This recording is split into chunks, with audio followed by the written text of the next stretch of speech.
अस्सलामुअलैकुम। Straight talk में खुश आमदीद। आपके साथ मैं हूँ आयशा बख्श। पाकिस्तान तहरीक इंसाफ के चेयरमैन बैरिस्टर गौहर ने कहा है कि PTI अरकान के खिलाफ तमाम फैसलों को मुस्तरद करते हैं। उन्होंने कहा कि अगर बेइंसाफ़ी का सिलसिला न रुका तो कौम को बड़ा नुकसान होगा। बर वक्त फैसले न होने से सियासी तनाव बढ़ेगा और अगर हालात ऐसे ही रहे तो अवाम उठ खड़े होंगे। उनका कहना है कि PTI रहनुमाओं को 10-10 साल कैद की सज़ा सुनाना आज फिर इंसाफ के कत्ल के मुरादिफ है, जिसकी वो शदीद मजम्मत करते हैं और चीफ जस्टिस से अपील करते हैं कि 9 मई के वाक़यात पर कमीशन बनाया जाए। जबकि इस मौके पर PTI रहनुमा असद कैसर ने कहा कि PTI रहनुमाओं की सज़ाओं को चैलेंज करेंगे। हम खड़े हैं, खड़े रहेंगे, लड़ते रहेंगे। मुल्क को आइन और कानून के मुताबिक चलाया जाए। मुल्क में हाइब्रिड सिस्टम चलने वाला नहीं है। PK मैप के रहनुमा महमूद खान अचकज़ई ने कहा कि आइन एक समाजी मुआहिदा है और अगर इस मुआहिदे को छेड़ा गया तो रियासत की बुनियादें कमज़ोर हो सकती हैं। उनके मुताबिक आइन में सियासी मसलहत के तहत की जाने वाली तब्दीलियाँ माजी में भी अदम इस्तेहकाम का बायस बनी हैं। गुज़श्ता रोज़ भी PTI रहनुमा असद कैसर ने मौजूदा तर्ज हुक्मरानी पर तनकीद करते हुए कहा था कि फैसले ज़ाती पसंद और नापसंद पर मबनी दिखाई देते हैं और अदालती फैसलों पर दबाव के असरात का तासुर पाया जाता है। उनका यह भी कहना था कि PTI मुख्तलिफ फोरम्स, वकला बरादरी और सेमिनार्स के जरिए अपने मौक़िफ़ को उजागर करेगी। दूसरी जानिब इमरान खान ने यह ऐलान किया है कि नाअहल करार दिए गए अरकान की नशस्तों पर तहरीक इंसाफ ज़िमनी इंतखाबात में हिस्सा नहीं लेगी। उनके मुताबिक ये अरकान मुश्किलात के बावजूद पार्टी के साथ खड़े रहे, इसलिए उनकी नशस्तों पर इलेक्शन लड़ना दुरुस्त नहीं होगा।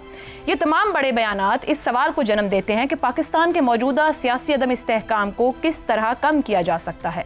मुल्क के अहम सियासी, कानूनी और माशी मसाइल के हल के लिए कानून साजी को कैसे मुमकिन बनाया जा सकता है। इस मकसद के लिए सियासी जमातों को कौन सी हिकमत अमली अपनानी चाहिए और सबसे अहम सवाल यह है कि अपोजिशन खास तौर पर PTI के रहनुमाओं के बयानात और इमरान खान का ज़िमनी इंतखाबात में हिस्सा न लेने का फैसला क्या साबित नहीं कर रहा कि PTI सिस्टम से बाहर सियासी जवाब तलाश कर रही है, और अगर ऐसा है तो ये फैसला पाकिस्तान के सियासी अदम इस्तेहकाम पर मजीद किस तरह के असरात मुरतब करेगा। इसी पूरे मामले पर गुफ्तगू रहेगी। पैनल में हमारे साथ हैं हसन निसार, शहजाद चौधरी, जैगम खान और रजा रूमी साहब। प्रोग्राम का सवाल आप सभी के लिए। तमाम फैसले मुस्तरद, बेइंसाफ़ी का सिलसिला न रुका तो कौम को बड़ा नुकसान होगा। बैरिस्टर गौहर, क्या पाकिस्तान तहरीक इंसाफ मौजूदा सिस्टम से बाहर निकलने के सियासी जवाब तलाश कर रही है? जैगम साहब, पाकिस्तान तहरीक इंसाफ जहां खड़ी है आपके ख्याल में और जो फैसले ले रही है वो सिस्टम से बाहर होने के लिए जवाब इस वक्त तलाश कर रही है, और जो इत्तेहाद एक अपोजिशन का मौजूद है, आप वहां कितना दम देखते हैं कि मुश्तरका तौर पर वो कोई केस फॉरवर्ड करके नतीजा ले सकते हैं? एक ऐसी जमात जो साबिका हुकूमत है, जो इस वक्त भी एक बहुत पॉपुलर जमात है, जिसने गुज़श्ता इंतखाबात में तमाम तर मुश्किल के बावजूद सबसे ज़्यादा वोट लिए, सबसे ज़्यादा सीटें ली, उस सिस्टम से क्यों निकलना चाहेगी? एक सूबे में जो बहुत अहम सूबा है, वहाँ पर उसकी हुकूमत है, वो तमाम असम्बलियों में मौजूद है। क्या उसका सिस्टम से निकलना, अगर वो सोच रही है, तो क्या जमहूरियत के लिए अच्छी खबर है? क्या ये पाकिस्तान के लिए अच्छी खबर है? फिर तो मेरे ख्याल है हम सबको परेशान होने की ज़रूरत है अगर सबसे मकबूल पार्टी पाकिस्तान की वो कहती है कि हम सिस्टम से बाहर निकलेंगे। तो ये मैं देखने की बात है। मेरा ख्याल है कि इस वक्त PTI अपने आप को एक बंद गली में महसूस कर रही है। उसे ख़ुद अपने लिए भी दरवाज़े खोलने की ज़रूरत है और दूसरी जमातों को और सिस्टम को भी उसके लिए दरवाज़े खोलने की ज़रूरत है, क्योंकि सियासी बहरान पाकिस्तान के लिए कोई अच्छी खबर नहीं है। और आप देखिए, इस बंद गली में महसूस होने की वजह है कि असम्बलियों में उनकी मखसूस नशिस्तें ले ली गई। ठीक है, उसकी टेक्निकल वजूहात होंगी, वो जो भी थी, लेकिन हकीकत तो यही है ना कि उन्हें जिस प्रपोर्शन से सीट्स मिलनी चाहिए थी वो नहीं मिली। उनके अरकान नाअहल किए जा रहे हैं और इतनी फुर्ती से किए जा रहे हैं जिस तरह की फुर्ती नहीं होनी चाहिए थी।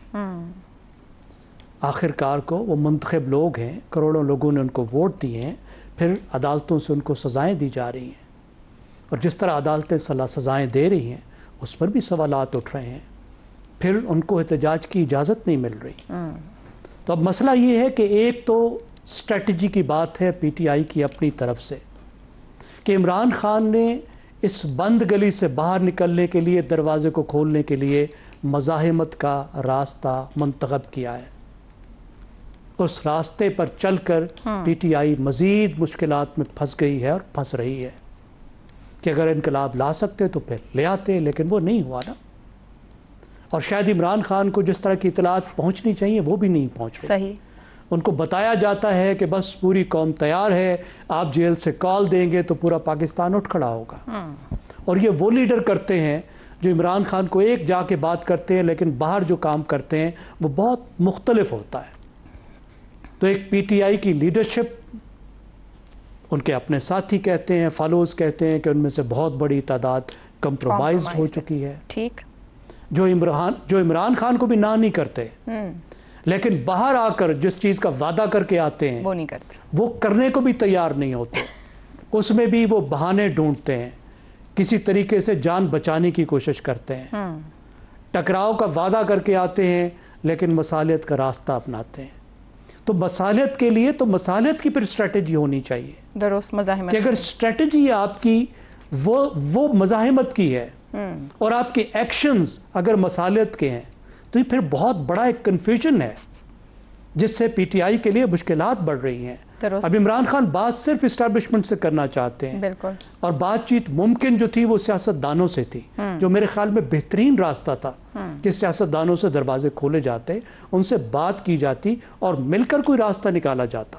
और ख़ास तौर पर इमरान खान जिस रास्ते की तलाश में है, जिस रास्ते की वो बात करते हैं, वो रास्ता तो सियासतदान मिलकर निकाल सकते हैं। इसके अलावा तो कोई तरीका नहीं है। अब इस्टेब्लिशमेंट जो है वो उनको कहती है कि भाई सबसे पहले तो आप 9 मई की माफ़ी मांगे। अब वो भी टाइम बड़ी हद तक गुजरता जा रहा है जिस तरीके से अब सब लोगों को सजाएं आ रही हैं। दूसरा वो कहते हैं कि बात करनी है तो फिर जाकर आप सियासतदानों से करें, हम आपसे बात नहीं करेंगे। और वो पीटीआई की स्ट्रेटेजी में नहीं फिलहाल, अब ये इस बात पे तैयार नहीं है। ठीक जी। आखिरी बात ये है मेरे ख्याल में, मैं दोबारा वो बात दोहराऊंगा कि रास्ते खोलने चाहिए। पीटीआई को अपने लिए रास्ते खोलने चाहिए और सिस्टम को और दूसरी सियासी जमातों को पीटीआई के लिए रास्ते खोलने चाहिए। दुरुस्त हो गया। हसन निसार साहब, जितनी गुफ्तगू अपोजिशन इत्तेहाद और पीटीआई कर रही है उसमें कहते हैं फैसलों का जाती पसंद नापसंद पर मबनी है और जमहूरी तर्ज हुक्मरानी के लिए दुरुस्त नहीं है। ये असद कैसर साहब गुज़श्ता रोज़ भी कह रहे थे, आज भी कहते थे। आपके ख्याल में क्या पाकिस्तान के किसी भी जमहूरी दौर में फैसले पसंद और नापसंद से बाला होकर किए गए हैं?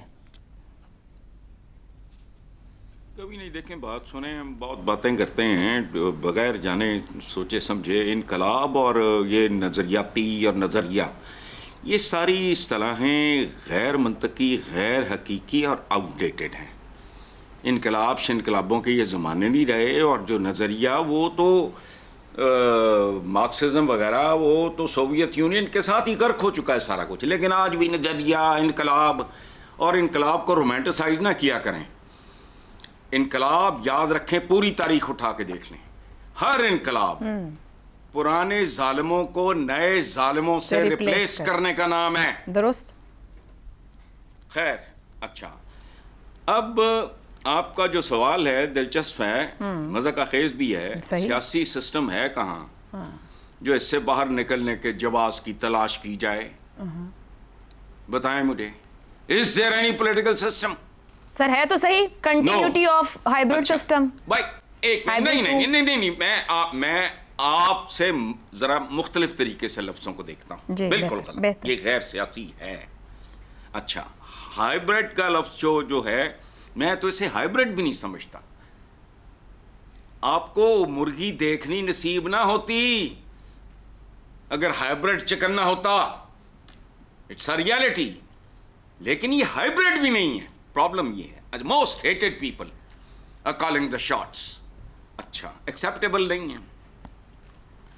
अच्छा, सिस्टम को आप जब आप बात करती हैं जरा डिफाइन करें।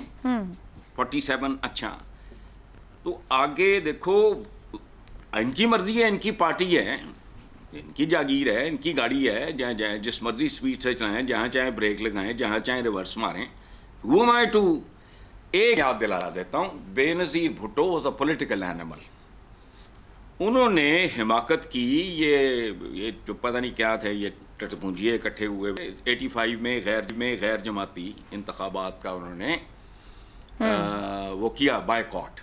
और मैं ज़ाती तौर पे चूँकि मेरा उनके साथ बहुत अच्छा, उनके ट्रिब्यूट्स भी हैं मेरे लिए, ऑन रिकॉर्ड हैं, छपे हुए हैं।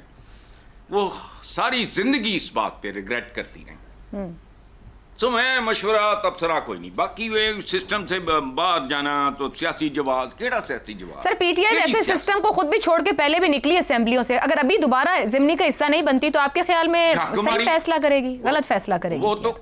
वो तो हुजूर मैं अर्ज कर चुका हूं आपको कि वो झक थी, वो भी ये भी झक है।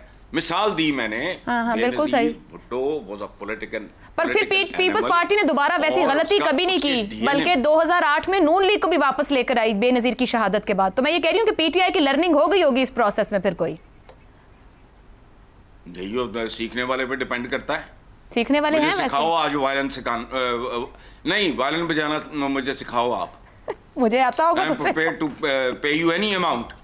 वो एक उम्र होती है सीखने की भाई। ये बड़ी जबरदस्त बात आपने की है। मेरी उम्र में देखो ना, आप सवाए शहजाद भाई के, आप सारे तो माशाल्लाह नौजवान हैं, आप सीख सकते हो। शहजाद साहब को ऐसे ही घसीट लिया है, वो भी अपने आप को नौजवान समझ रहे हैं, बेशक उनको बजाना आता हो वायलिन। आपने ऐसे उनको समझ, उनके समझने से क्या फर्क पड़ता है? समझता तो मैं भी हूँ, लेकिन समझने से क्या फर्क। चलें, जो कुछ आपने कहा इनकलाब नजरियाती और नजरिया सब बीत गया है, तो आगे बढ़ते हैं। शहजाद साहब, आइन कानून और पूरे रियासती निज़ाम को अपनी हुक्मरानी के लिए इस्तेमाल करने वाली सियासी जमात पीटीआई क्या आज आइन में सियासी मसलहत के तहत तब्दीलियों की बात करती अच्छी लगती है? कोई सीख हुई होगी या सिर्फ जगह ऐसी पे खड़े हैं कि आइडियलिज्म बेच रहे हैं? अच्छा, नहीं, मेरा ख्याल है कि ये आप बहुत बड़ा एक आइडियलिस्ट किस्म का सवाल उन पे दाग रही हैं पीटीआई के रोल के ऊपर। उसके लिए एक आइडियल एनवायरनमेंट चाहिए होती है, जो कि जाहिर है कि पाकिस्तान में हमेशा से, बल्कि कभी भी नहीं रही। आइडियल एनवायरनमेंट तो कभी भी नहीं रही। तो इसलिए आइडियल जब तक एनवायरनमेंट ना हो उस वक्त तक आइडियल निज़ाम और आइडियल कंडक्ट, ये दोनों ही इम्पॉसिबिलिटीज हो जाती हैं। नामुमकिन है कि एक गैर आइडियल निज़ाम के अंदर आप आइडियल चीज़ों की बात करें। हमने पूरा मुल्क ही एक, जिसे कहते हैं ना कि चल चलाओ के तहत चलाया अभी तक, 78 साल होने को आ गए। बहरहाल आपके सवाल की तरफ वापस आते हैं, जो मेरे हाल में बड़ा वैलिड सवाल है। पहली बात तो यह है कि निज़ाम का हिस्सा, हुकूमती निज़ाम का हिस्सा नहीं है पीटीआई, सियासी निज़ाम का हिस्सा तो है, पार्लिमानी निज़ाम का हिस्सा भी है। अब असद कैसर और बैरिस्टर गौहर को क्या सूझी कि वो ये बयान देते हैं? उनके हर 4 दिनों के बाद हर हफ्ते में कोई 5-7 आदमी जो है वो 10 साल कैद में चले जाते हैं। बैरिस्टर गौहर और असद कैसर एक, जिसे कहते हैं ना कि एक मॉरल रिस्पॉन्सिबिलिटी समझते हैं कि ऐसे वक्त में कुछ ना कुछ तो कहना चाहिए, और वो दोनों ये एक बयान दाग देते हैं। सवाल ये उनसे पूछना चाहिए कि आपके जो बयानात होते हैं, क्या इनसे अगले हफ्ते 3-4 और आदमी 10 साल की कैद में चले जाते हैं, या उनका रास्ता आपके बयानात बंद कर देते हैं? और अगर आपका बयानात वो रास्ता बंद नहीं करते तो क्या आप ये बयानात देना बंद कर सकते हैं खुद से? मेरे ख्याल में आज इम्तिहान बैरिस्टर गौहर और असद कैसर का है कि वो अपने साथ कितने ऑनेस्ट हैं। जो लोग अपने साथ ऑनेस्ट नहीं हैं, अपनी पार्टी के साथ ऑनेस्ट नहीं हैं, अपने सियासी मकसद के साथ ऑनेस्ट नहीं हैं, तो वो किसी एक यानी एक आइडियल निज़ाम को कैसे को रिटर्न कर सकते हैं या उसको रेफर कर सकते हैं? तो मेरा अपना ख्याल यूं है कि ये एक बहुत ज़्यादा कॉन्फ्लिक्ट और डायकॉटमी मौजूद है। अब सवाल ये पैदा होता है कि पीटीआई के ऊपर जो वक्त है, मुश्किल वक्त है, बहुत मुश्किल वक्त है। क्या ये पाकिस्तान की तारीख में पहली मरतबा है? नहीं।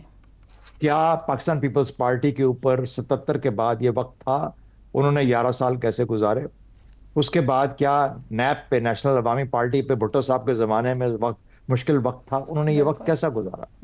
नैप एएनपी की शक्ल में बन के उभरी, पाकिस्तान पीपल्स पार्टी ने एक और शक्ल इख्तियार की, लेकिन उन्होंने अपना वजूद बरकरार रखा।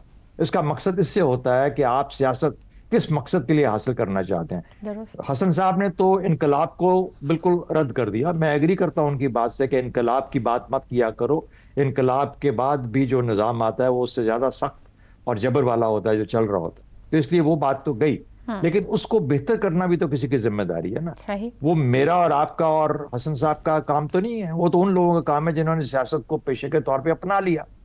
जब सियासत को एक यकीन और पेशे के तौर पर, पैशन के तौर पे अपनाया, तो फिर उसके अंदर काम करने की जरूरत है ताकि निज़ाम को बेहतर किया जा सके। और वो जो बेहतरी तसव्वुर की जानी है वो बैरिस्टर गौहर और असद कैसर का काम है। वो बेहतर उन्होंने अगर अपने लीडरों को और अपनी पार्टी वर्कर्स को ये कहना है कि हमने 3 और आदमियों को 10 साल कैद होने के ऊपर एक बयान दाग दिया था और हम अपनी जिम्मेदारी से ओहदा बरा हो गए, तो वो मुकम्मल तौर पर गलत रास्ते पे हैं, गलत मकसद है। इसलिए एक सियासी पार्टी सियासत को छोड़ के कहां जाएगी? अब तो जब कोई ये बात करता है ना कि बहुत नुकसान होगा पाकिस्तान का, अरे यार आप 3 साल पीडीएम की हुकूमत रही, क्या किया आपने? क्या नुकसान किया? जब आप 4 साल हुकूमत में थे आपने क्या फायदा दिया? तो इसलिए बराए मेहरबानी सियासत को इतने सुपरफिशियल लेवल के ऊपर मत ट्रीट करें जिस तरीके से आप लेके चलते हैं। फौजन साहब सही चीखते हैं, सियासत को भी बदनाम करते हो, इसको रुस्वा भी करते हो और उसका नाम खराब करते हो। अगर कम से कम सियासत की हद तक, जिसको कि कई लोग इबादत कहते हैं, और कहा रसूल पाक सल्लल्लाहु अलैहि वसल्लम ने कि ये हुकूमती निज़ाम, एक निज़ाम को चलाना ये इबादत से भी इबादत से कम नहीं है। और अगर ये ऐसी चीज है तो खुदारा उसको इबादत के लेके तौर पे चलो, ताकि साख बने तुम्हारी भी, तुम्हारी पार्टी की भी, रास्ते निकलें। अब रास्ते निकालने के लिए आप जगम साहब ने कुछ चीजें बयान की हैं, निकलते हैं तो ठीक है। कोशिश करें कि अगले हफ्ते 3 या 4 और लोगों को 10 साल की कैद ना हो, उसके लिए रास्ता इख्तियार करें, और वो लड़ाई और इंकलाब का रास्ता नहीं है। कोशिश करें कि अपने मामलात और अपनी जो बातचीत का अंदाज है उसके अंदर बेहतरी लाने। दुरुस्त हो गया। रजा रूमी साहब, अचकज़ई साहब हो, अब्बासी साहब हो, अल्लामा नासिर साहब हैं, मुस्तफ़ा खोखर हैं, मौजूदा सिस्टम पर अदम एतमाद कर रहे हैं, मगर इनमें से कोई भी कोई मुल्कगीर सियासी क़ुव्वत नहीं रखता है। पीटीआई हर दबाव के बावजूद मुल्कगीर तहरीक है, मुल्कगीर जमात है।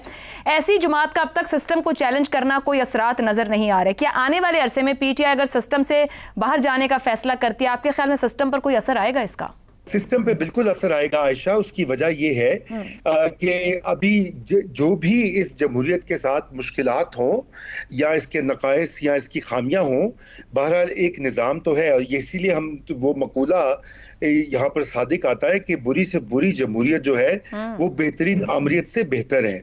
तो पहली तो ये बात है कि एज अ होल इस सिस्टम का नुकसान होगा, लेकिन उससे ज्यादा पाकिस्तान तहरीक इंसाफ का अपना नुकसान होगा। हसन साहब ने एक तारीखी नुक्ता यहाँ पर बयान किया, और मैं यही बात अब जब मैं तैयारी कर रहा था तो मैं उसी को देख रहा था कि 1985 के इलेक्शंस के बॉयकॉट के बाद जब भी बेनज़ीर भुट्टो शहीद से पूछा गया कि उनकी सियासी जो गलती क्या थी जब वो आई भी पाकिस्तान में, बाद में भी, तो उन्होंने कहा वो उन इंतखाबात का बॉयकॉट था, क्योंकि जैसे भी वो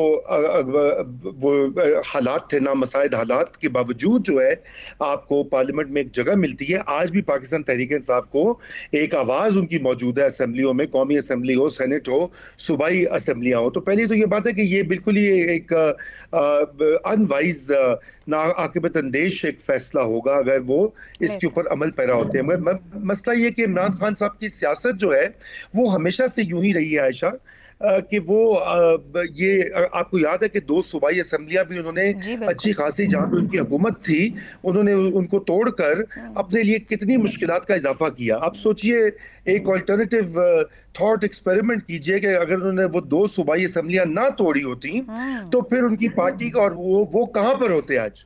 बिल्कुल इस सिस्टम को अपने आप से बाहर करना जो है ये काम होता है, बिल्कुल इनकलाबियों का काम होता है जो एक खास नजरिया रखें। लेकिन एक शख्सियत परस्त जमात, या जिसे आप कल्ट भी कहते हैं अंग्रेजी में, वो वहां ये मामला चलता नहीं है। पहली तो ये बात है। दूसरा प्रॉब्लम जो आपने जिक्र किया, बाकी अचकज़ई साहब हो, खोखर साहब हो, शायद खाकान अब्बासी हो, मिफ्ता हो, ये सब बहुत कायदे के सियासतदान हैं।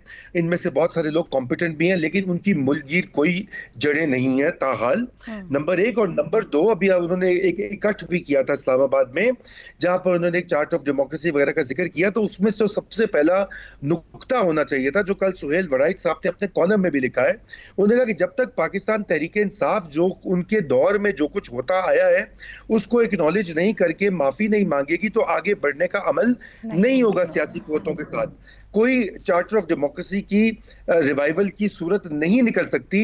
उनको एक्नॉलेज करना होगा कि उनसे गलतियां हुई। असद कैसर साहब ने थोड़ी बहुत बात कही है। तीसरी बात जो है वो इस्टेब्लिशमेंट के साथ बात करने की जो रट है वो कहीं नहीं जा रही, और वो नॉन प्रोडक्टिव है, बल्कि मैं समझता हूँ उल्टा उसका असर हो रहा है। देखिए ना, एक तरफ वो कहते हैं कि हमने बात करनी है एस्टेब्लिशमेंट से, फील्ड मार्शल से, और दूसरी तरफ अभी वो फील्ड मार्शल अमेरिका गए हुए हैं, वहां पर उनकी तकारीर हुई पाकिस्तानी कम्युनिटी के साथ। इंडियन मीडिया ने जो प्रोपेगेंडा किया वही मिनोअन प्रोपेगेंडा पाकिस्तान तहरीक इंसाफ से वाबस्ता अकाउंट्स ने किया दिन रात। बिल्कुल। अब ये बताइए इन हालात में क्या जनरल आसिम मुनीर या उनके रुफ़क़ा कार किसी भी सूरत बात करने को तैयार होंगे? कतन नहीं।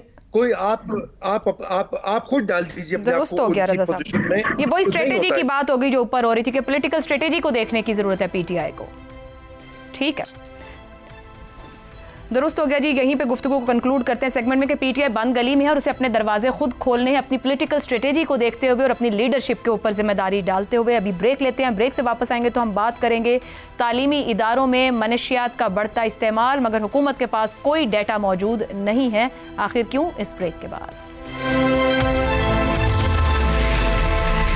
प्रोग्राम में एक बार फिर खुशामदीद। गुज़िश्ता साल नवंबर में हमने अपने इसी प्रोग्राम में नौजवानों में ख़ास तौर पर तालीमी इदारों में मनशियात के बढ़ते इस्तेमाल और ड्रग्स पार्टीज़ पर बात की थी। हमने उस वक्त ये सवाल उठाया था कि जिम्मेदारी किस पर आयद होती है, रियासत, ड्रग माफिया या फिर माशरे पर। आज करीबन 1 साल बाद हम फिर उसी मौजू पर हैं, मगर इस बार हक़ाइक़ और भी तशवीशनाक हैं। वज़ीर दाखिला और वज़ीर इंसदाद मनशियात मोहसिन नकवी ने इतराफ़ किया है कि हुकूमत के पास तालीमी इदारों में मनशियात की फराहमी और इस्तेमाल के मुतालिक मालूमात महदूद हैं। मनशियात के इस्तेमाल से मुतालिक कोई जामे और मुस्तनद डाटा ही दस्तियाब नहीं। मनशियात से मुतालिक आखिरी सर्वे 12 साल पहले हुआ था, जिसमें तालीमी इदारे शामिल ही नहीं थे। तालीमी इदारों में किए गए हालिया ऑपरेशंस में 263 यूनिवर्सिटी से 1400 किलोग्राम मनशियात बरामद की गई है। तहकीकाती सहाफ़ियों के ग्रुप की फाइंडिंग्स के मुताबिक मुल्क में करीबन 1.5 करोड़ अफराद मनशियात की लत में मुब्तला हैं, जिनमें ज़्यादा तादाद नौजवानों की है। 3000 से ज़ायद तालीमी इदारों और 2000 से ज़ायद दफातर का मुआयना करने के बाद ये मालूम हुआ कि करीबन 30 लाख स्टूडेंट्स नशे की लत का शिकार हैं। नशे की ज़्यादातर अक़साम बड़े शहरों के पौश इलाकों से लेकर छोटे कस्बों, देहातों, तालीमी इदारों, सरकारी दफातर, शिमाली इलाका जात और कई दूसरे तफरीही मकामात पर भी बहुत आसानी से दस्तियाब हैं। एक खुफिया रिपोर्ट के मुताबिक हर 10वां तालिब इल्म नशे का आदी है। ऐसे में अहम सवाल यह है कि अगर हुकूमत के पास आदादो शुमार ही नहीं है तो हिकमत अमली कैसे बनेगी? जब एक तरफ हमारे नौजवान मनशियात की दलदल में धंसते जा रहे हैं तो दूसरी तरफ रियासत के पास ना तो दुरुस्त डाटा है, ना बर वक्त हिकमत अमली, तो सवाल ये नहीं रह जाता कि जिम्मेदार कौन है, बल्कि ये बन जाता है कि क्या हमने बतौर कौम अपने मुस्तकबिल से हाथ ही उठा लिया है। जब तक ड्रग माफिया, कानून नाफिज करने वाले इदारों में मौजूद काली भेड़ें और माशरती बेहिसी के गठजोड़ को तोड़ा नहीं जाता, तब तक ये जहर सिर्फ जिस्मों ही नहीं, जहनों और नस्लों को भी मफलूज करता रहेगा। किस तरीके से निपटा जा सकता है, जिम्मेदारी कहाँ डाली जा सकती है, इसी पर गुफ्तगू रखेंगे। पैनल के लिए सवाल। तालीमी इदारों में मनशियात का बढ़ता इस्तेमाल, यूनिवर्सिटी से 1400 किलोग्राम मनशियात बरामद, मनशियात के इस्तेमाल से मुतालिक मुस्तनद डाटा दस्तियाब नहीं। वज़ीर दाखिला, क्या मनशियात के बढ़ते इस्तेमाल की असल जिम्मेदार हुकूमत ही है? ज़ैगम साहब, 2019 में 80 लाख और अब 24 में 1.5 करोड़ अफराद नशे के आदी हैं। गुज़िश्ता 12 साल में हुकूमती सतह पर कोई डाटा मौजूद नहीं, कोई सर्वे नहीं करवाया गया। इतने हसास मामले पर इतनी गैर संजीदगी आखिर क्यों? देखिए, डेटा का तो पाकिस्तान में दरख्त ही नहीं उगता। उसकी वजह यह है कि जब पॉलिसी आपने डेटा की बुनियाद पे नहीं बनानी, जब पॉलिसी आपने अपने फ़ायदे की बुनियाद पे बनानी है, जब पॉलिसी आपने पेटरेज की बात बुनियाद पे बनानी है, तो फिर डेटा का आप क्या करेंगे? डेटा की तो बात ही छोड़ दें। डेटा तो चाहिए ही नहीं हमारे पॉलिसी साजों को। और ये मामला 1 दहाई का नहीं है, ये 5 दहाइयों का मामला है और मुसलसल हालात ख़राब से ख़राब तर हो रहे हैं। 80 की दहाई में ज़ियाउल हक साहब के दौर में पाकिस्तान में हेरोइन आई थी। उस वक्त ये वबा फैली थी पाकिस्तान के नौजवानों में और पाकिस्तान की एक पूरी नस्ल को खा गई थी।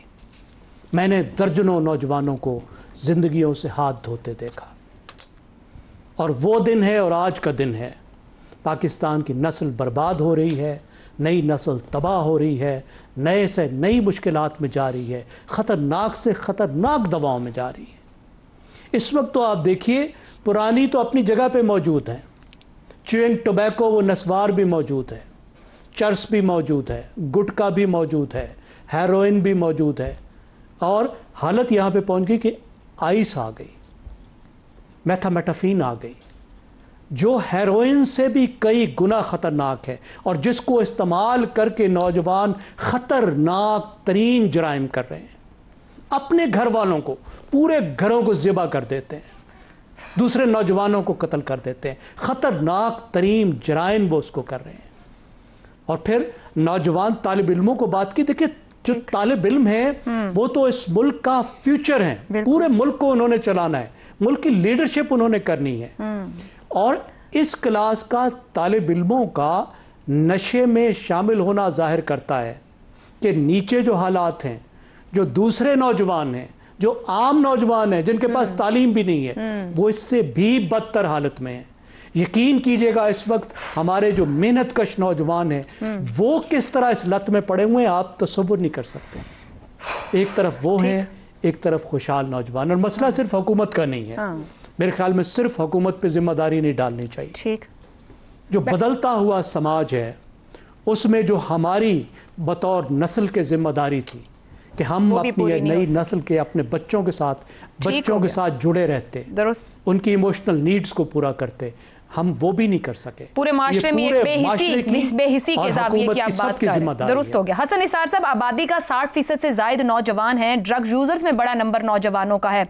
वालिदैन कितने बड़े जिम्मेदार हैं? फिर फिल्म, सीरीज, ग्लैमर, फैशन, क्या सभी अपना किरदार अदा कर रहे हैं?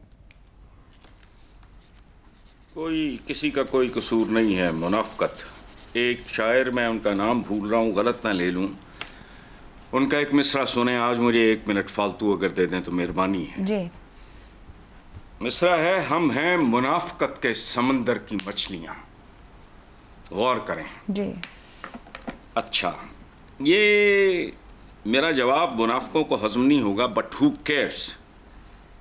उर्दू शायरी का इमाम गालिब कहता है, मैं से गरज निशात है किस रूह सियाह को, एक गुना बेखुदी मुझे दिन रात चाहिए, इसके कदमों की खाक नहीं है उर्दू में, उर्दू अदब में कोई। आगे चलो, उर्दू अदब का, उर्दू अफसाने का ताजदार, जिस पे कई मूवीज बनी, गालिब पे बनी, इनमें से किसी पे, अच्छा, उसका नाम है सादत हसन मंटू। मंटो कहते हैं आमतौर पे, जाहिल मंटू है। अच्छा, और ये उन्होंने खुद लिखा है कि जैसे 1 2 है, ये मंटो मंटो करते फिरते हैं, ये मंटू है। अच्छा, अब आगे चलते हैं। भुट्टो ने इक़्तिदार बचाने के लिए बांगी मारी, और बहुत सी बांगियों, नेशनलाइजेशन, ये वो। अच्छा, इक़्तिदार तो उसका बचा नहीं, तख्तादार रह गया, बांगी मारने से बास नहीं आया। मतलब ये है कि वो ऐसी चीज जो ताकत हो, दौलत हो, इज्जत हो, शोहरत हो, इक़्तिदार हो, कुछ हो, जो आपकी मत मार दे, वो हराम है। ऐसी हर चीज जो ढांप ले। और एक बात याद रखना, ये जिम्मेदार है मुनाफकत, हुकूमतों का। मारो गोली इन्होंने दिया क्या है लोगों को? बच्चा अल्कोहल इस्तेमाल करेगा तो फौरन पकड़ा जाएगा। जिन नशों की बात अभी ये अपना जैगम साहब कर रहे थे, उनका तो जब तक बर्बाद नहीं हो जाता पता नहीं चला। So you can check your child.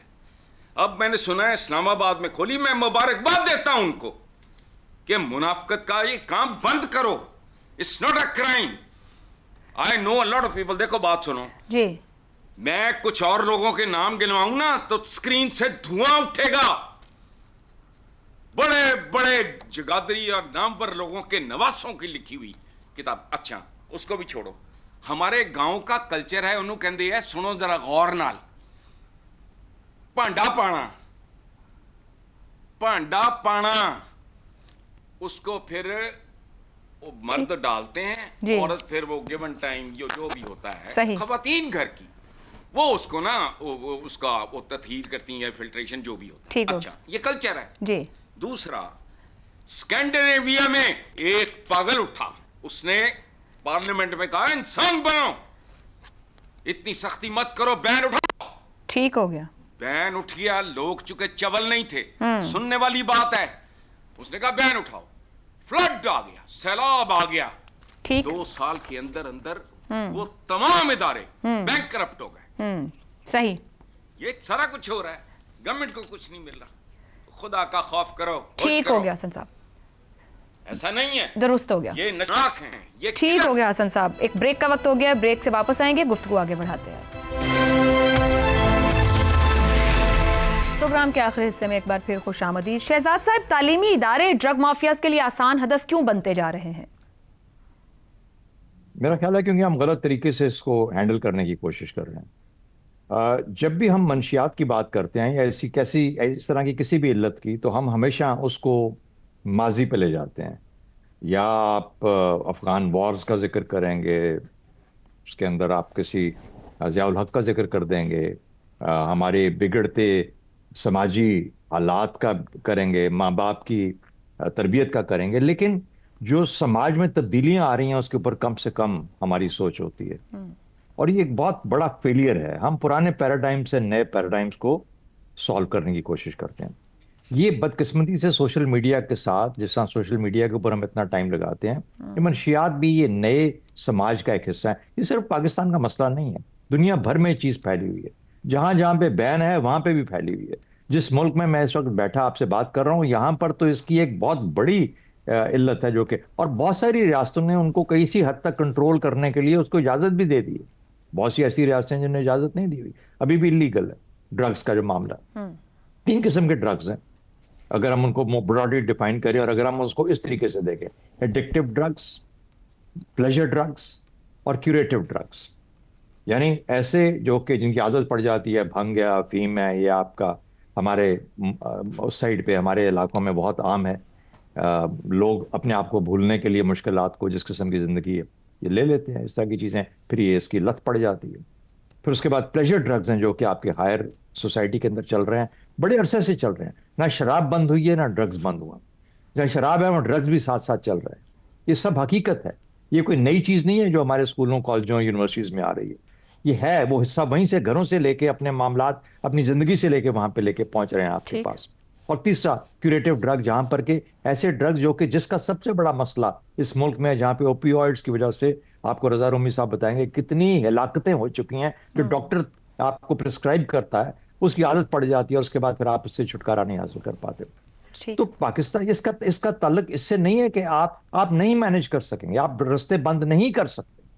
आप भी तक जब भी कोशिश की, आपने ये रेगुलेट कर लें, कंट्रोल कर लें, उसको किसी तरीके से किसी कानूनी पैराए में ले आइए, लेकिन खुदारा ये जो तरीके आपने निकाले हैं मजहबी और पुरानी समाज के तरीके से, पैराडाइम से को हल करने के, उसका बिल्कुल कोई हल आपको नहीं देंगे। इसलिए हम इस पूरी रेस में वक्त से पीछे। रजा रूमी साहब, रेगुलेट या ठीक हो गया, रजा रूमी साहब, रेगुलेट करना या कानूनी पैराए में लाना कैसे मुमकिन है? 250 से ज्यादा पुलिस मुलाजमीन मनशियात के कारोबार से बराह रास्त हैं, फिर नौकरी से बर्खास्त लोग भी मुलव्विस होते हैं, नीचे तक गैंग्स तक सपोर्ट दे रहे होते हैं। किस तरीके से फिर ये मुमकिन है? देखिए, ये मुमकिन तो तब होता है कि इसके बारे में किसी की कोई जो है पॉलिटिकल विल हो या किसी की नीयत ही हो। आपको याद है 2018 में शरियार अफरीदी, जो मशहूर है जान अल्लाह को देने वाली शख्सियत, उन्होंने ये ऐलान कि इस्लामाबाद का एक सर्वे किया 44 एजुकेशनल इंस्टीट्यूशंस थे गालिबन, जहां पे उन्होंने ये कहा था कि 45 से 55% स्टूडेंट्स जो हैं, मेल एंड फीमेल, वो ड्रग यूज कर रहे हैं, अब्यूज कर रहे हैं। और फिर ये 2018 की बात है, आज 2025 है आयशा, 7 साल गुजर गए। वो पिछली हुकूमत थी, वो बहुत अच्छे उसके वजीर आजम थे और वज़रा थे, उन्होंने भी कुछ नहीं किया। अब एक और हुकूमत है, वो भी यही ऐलानात होंगे और कुछ नहीं होगा। पहली तो ये बात है कि इन मामलात की तरफ सीरियसनेस है ही नहीं, ये अहम इशू है। दूसरी चीज जो है वो डिमांड और सप्लाई के वेरिएबल्स हैं। देखिए, जहां पे जिस चीज की डिमांड होती है उसकी सप्लाई पहुंच जाती है। ये एलीट स्कूलों को, इंस्टीट्यूशंस को, प्राइवेट कॉलेजेस, यूनिवर्सिटीज को टारगेट करना जो है मनशियात फरोशों का आजकल सबसे अहम एक डेस्टिनेशन बन गई है।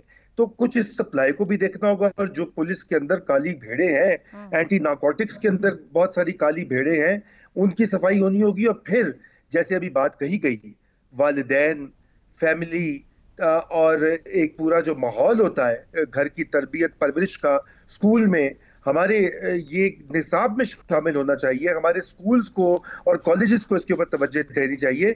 ये सिर्फ हुकूमत का काम नहीं है। और ये क्राइसिस ऐसा है, जैसे शहजाद साहब ने सही कहा, कि दुनिया भर में ये इंतहा को पहुंचा हुआ है। अमेरिका में तो इसकी पूरी हर साल 30 से 50 हजार लोग मरते हैं ओवरडोजेस से।